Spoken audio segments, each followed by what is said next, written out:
고속도로 톨게이트 주변엔 대형 화물 트럭들이 지나갈 때 하면서 그 무게를 달 수 있도록 과적되지 않았나 확인하는 그 저울이 설치된 것들이 참 많습니다. 이 저울은 각종 차량이 적재정량하고서 주행하고 있는가 이런 걸 감시하고 검사하고 하는 것입니다. 작은 차는 적게, 또 큰 차는 많이 이렇게 실게 되어 있어서 다 적정량이 있습니다. 그렇게 제대로 실지 않고 과적을 하면은 사고의 위험이 생기고, 만약에 사고가 생기면 그만큼 피해가 커지기 때문입니다. 이처럼 하나님께는 사람의 마음을 달아볼 수 있는 저울이 있는 것 같습니다. 그 능력에 따라 혹은 믿음에 따라 그런 정량이 있어서 조그만 오차도 없는 세밀한 저울로 우리의 마음을 측량하시는 것으로 생각됩니다. 성경에 나와 있는 모든 인물도 역시 마찬가지입니다. 모세는 모세에게, 베드로는 베드로에게, 바울은 바울에게, 다윗은 다윗에게 여러 가지가 있는데, 우리가 지난 시간에도 이스라엘의 이제 그 분열 왕국 시대에 대해서 얘기했습니다. 구약 성경은 창조 시대, 족장 시대, 출애굽과 광야의 시대, 정복의 시대, 사사의 시대, 그다음에 단일왕국 시대, 그리고 이제 분열 왕국 시대가 드디어 됐습니다. 이 나라가 단일왕국 시대에는 참 최전성기를 보내었는데, 그게 어느 날 갑자기 훌륭한 할아버지와 아버지 뒤를 잇는 그 손자때에 이르러서 나라의 망조가 됩니다. 그리고 이제 분열이 되죠. 그냥 깨끗하게 협정 맺고 서류를 땅땅 치고 한 게 아니고 수많은 전쟁이 이제 오고 갑니다. 오늘 이 본장은 히스기야의 통치 기간 중 최대의 위기와 치욕의 사건을 담고 있는과 동시에, 또한 하나님과 하나님 편의 선자들의 최대의 승리와 구원의 사건을 담고 있는 내용입니다. 그래서 이사야가 예언하고, 아수르 왕이 위협하고, 히스기야가 기도하고, 하나님의 응답하고 하는 여러 가지가 있죠. 아수르 왕은 그 구스왕 다르하가와 함께 더불어 싸우게 되니까 예루살렘을 견제하기 위해서 사자를 보내고 만용을 부립니다. 히스기야는 하나님 앞에 아수르 왕의 편지를 놓고 유다를 위한 구국 기도를 드립니다. 오늘 이 본문에 나와 있지는 않지만 이 본장에 나타나는 전체적인 히스기야의 내용이 있는데, 그 중에서 이제 우리가 너무도 잘 아는 히스기야의 기도가 유명하죠. 첫째는 기도의 대상으로서 하나님은 유일하신 창조주다. 또 둘째는 기도의 이유가 살아계신 하나님을 향해서 이방의 우상과 동등시했던 사내립의 비교가 부당하기 때문에 유일하신 신이신 하나님께서 도와주시라. 세 번째는 기도의 목적으로 하나님의 구원을 강구하면서 이스라엘을 위하여 하나님의 백성들을 지켜주시라, 이렇게 기도하는 내용들로 담고 있는 것이 히스기야의 기도입니다. 하나님의 백성들에게 가장 절망적일 때 가장 소망스러운 전환이 요구되기도 합니다. 오늘 본문에 나와 있는 히스기야가 바로 그렇습니다. 항복을 요구하는 아수르의 사신들을 돌려보낸 후에 히스기야의 심정은 말할 수 없는 절망에 잠겨 있었습니다. 주변에 이웃에 있는 나라는 우리나라보다 훨씬 더 막강한데, 무기도 많고 군사도 많고 국력도 강하고 경제력도 더 크고, 어떻게 할까? 어쩌면 우리나라 주위에 있는 나라들이 다 그렇죠. 우리나라를 유럽에 갖다 놓으면 면적으로도 아주 작은 나라는 아닙니다. 인구 5천만 넘는 나라, 5손가락 안에 꼽을 만큼 유럽도 그렇게 큰 인구가 별로 없습니다.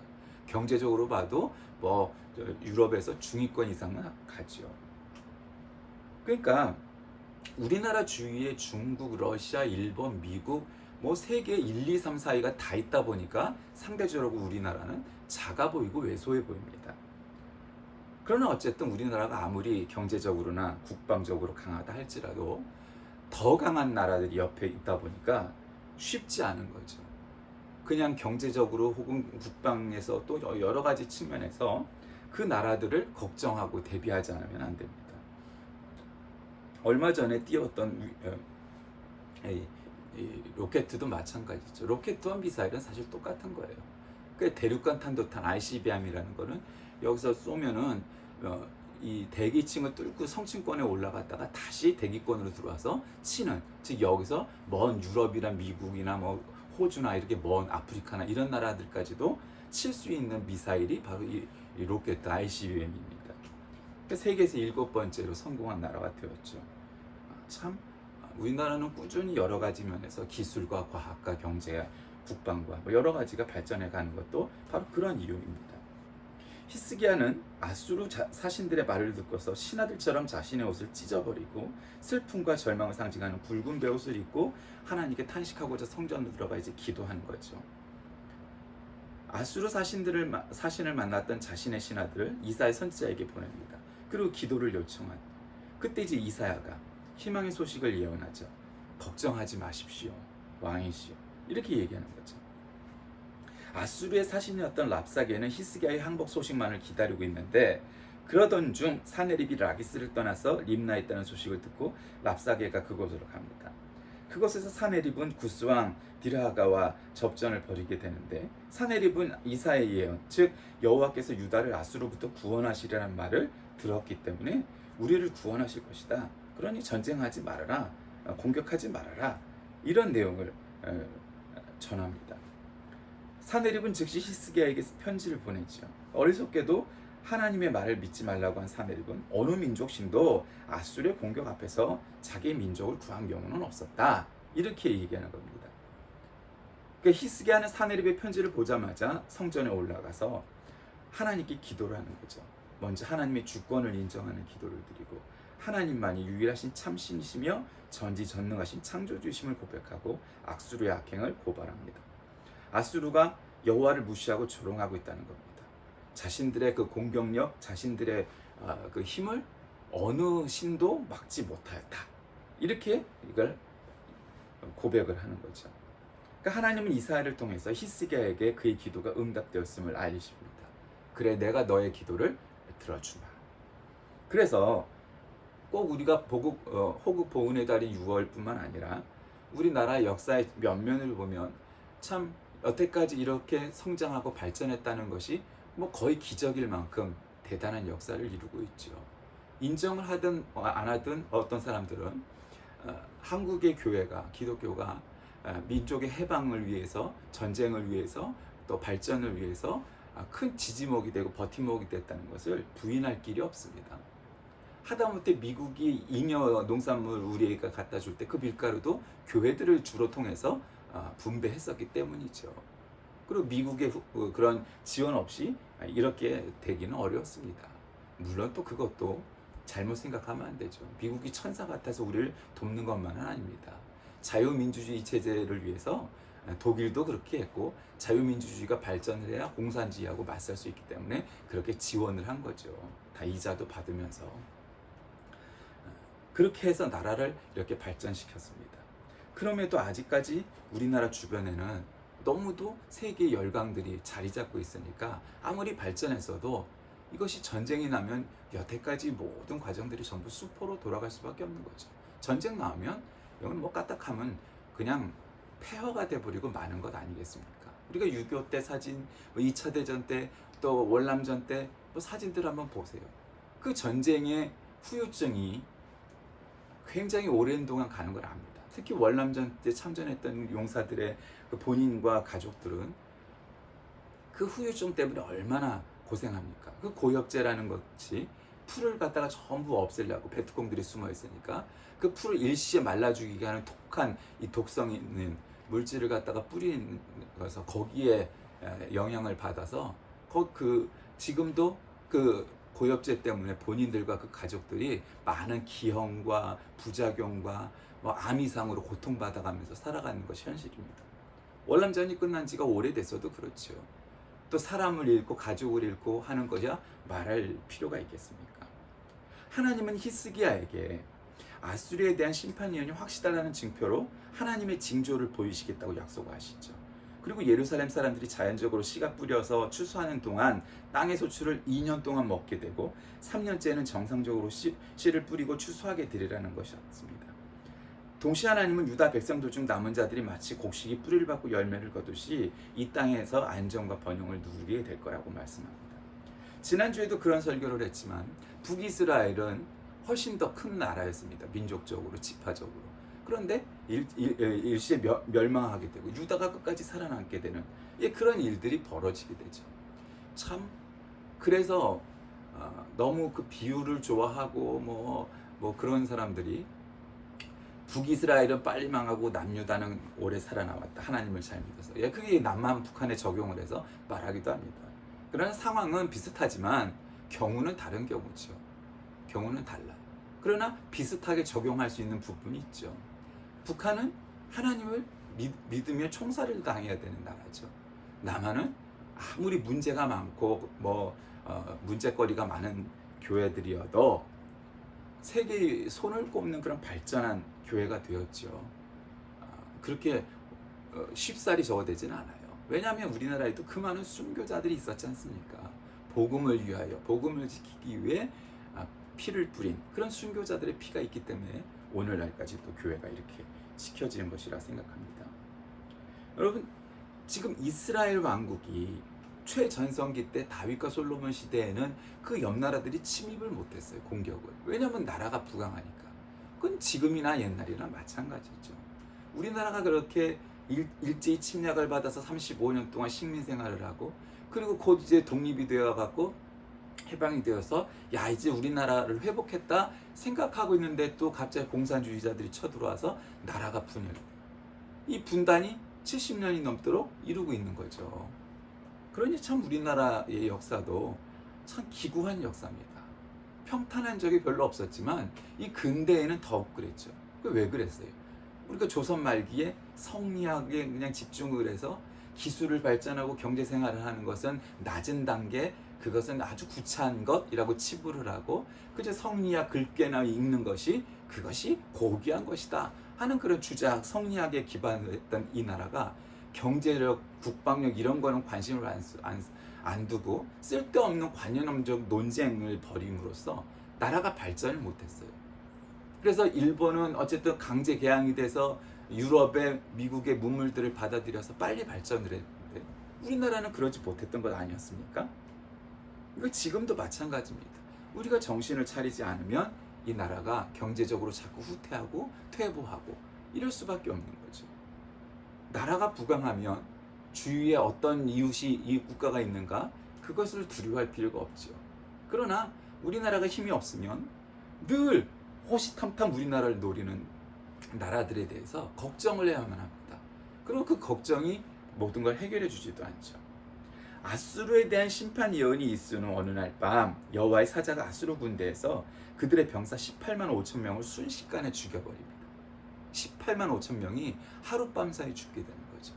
여러분 성경에 여러 그 기적이 꼭 좋은 거든 나쁜 거든 간에 어쨌든 이런 기적적인 사건들이 많이 있지만 5천 명을 먹인 사건도 있고 죽었던 사람이 살아나는 경우도 있고 여러 가지가 있지만 여러분 지금 병사들이라는 건 어쨌든 대부분은 다 젊은이 건강한 사람들 아니겠습니까?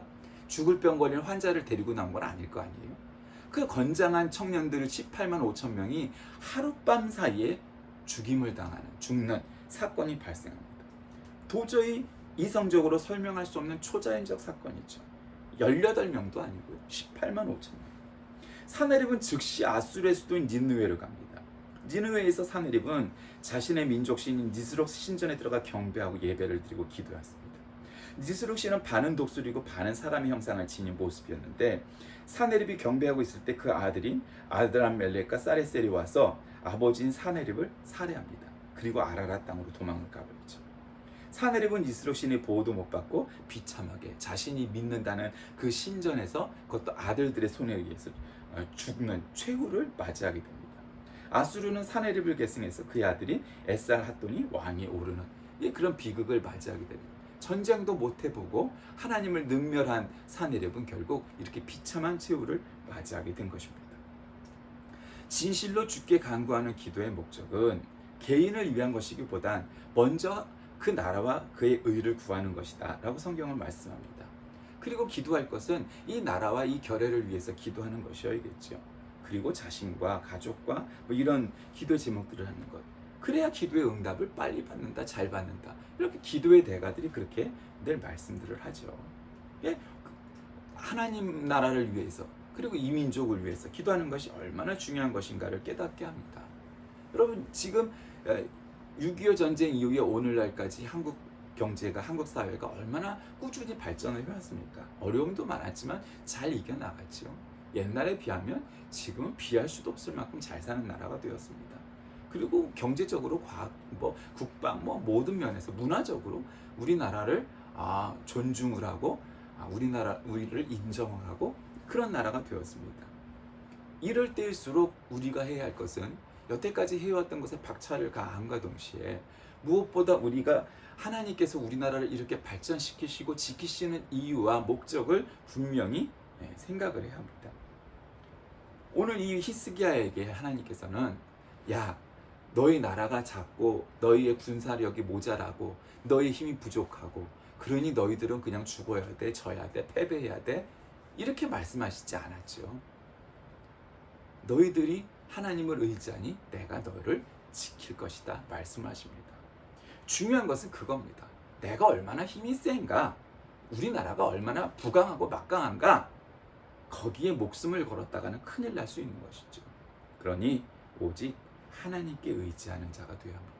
히스기야에게 나타나시고 증거를 주시고 기적을 베푸신 하나님의 은혜가 오늘 우리나라에게 남북의 정상 지도자들뿐만 아니라 모든 남북의 지도자라고 불리우는 사람들, 그리고 모든 국민들, 온 세계의 사람들에게 하나님의 이 능력과 권위가 절대로 흔들리지 않도록 해야 될 것입니다. 오늘 이 본문은 실제적인 기도의 원리에 대해서, 아까 그 히스기야의 기도에 대해서 우리에게 가르쳐 주십니다. 하나님께 드리는 기도는 미사 여구의 문장, 화려한 수식이 아니라 자신의 문제를 솔직하게 드러내고 하나님께 아뢰고 하나님만 바라보는 것입니다. 결국 아수르에 대한 심판의 예언은 성취됩니다. 인간의 힘과 교만은 오래가지 않아 쓰러지게 마련입니다. 결국 더 시간이 지나서는 북이스라엘과 남유다 모두가 멸망을 하게 돼서 이 분열왕국 시대도 결국 끝나게 되고 나라 없는 민족이 되어서 거의 2000년 동안을 전 세계를 흩어서 산 그런 나라, 그런 민족이 된 게 이스라엘 사람들, 유대인들이었습니다. 그리고 유대인들은 얼마나 많은 핍박을 받았습니까? 2차 대전 때 600만 명이 일시에 죽임을 당하게 되었고, 아직까지도 집시와 더불어서 계속 핍박을 받는 그런 민족이 되었습니다. 아수르에 대한 이 심판의 예언이 결국 성취가 됩니다. 인간의 힘과 교만은 오래지 않아 쓰러지게 마련이고요. 결국 하나님은 아수르의 심판과 유다 회복의 예언을 통해서 이스라엘 조상들과 맺었던 언약을 신실히 이루시는 분임을 한 번 더 입증해 주셨습니다.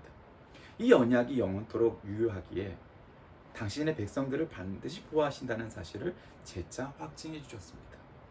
이 6.25가 끝난 지 70년이 다 됐습니다. 많은 변화가 있었죠.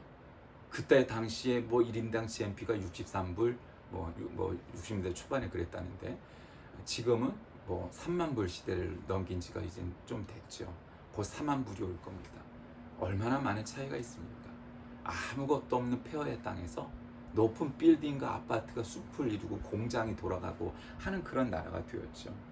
그러나 그런 외형적인 성장과 발전에 우리가 탐닉을 하고 우리나라는 뭐든지 할 수 있어, 하나님 없이도 돼, 우리가 잘나서 된 거야 라고 교만했다가는 결국 지금 이스라엘과 유다가 결국은 타 민족에게 멸망을 받는 그런 일들처럼 언제 어느 때 그렇게 될지 우리는 알 수 없습니다.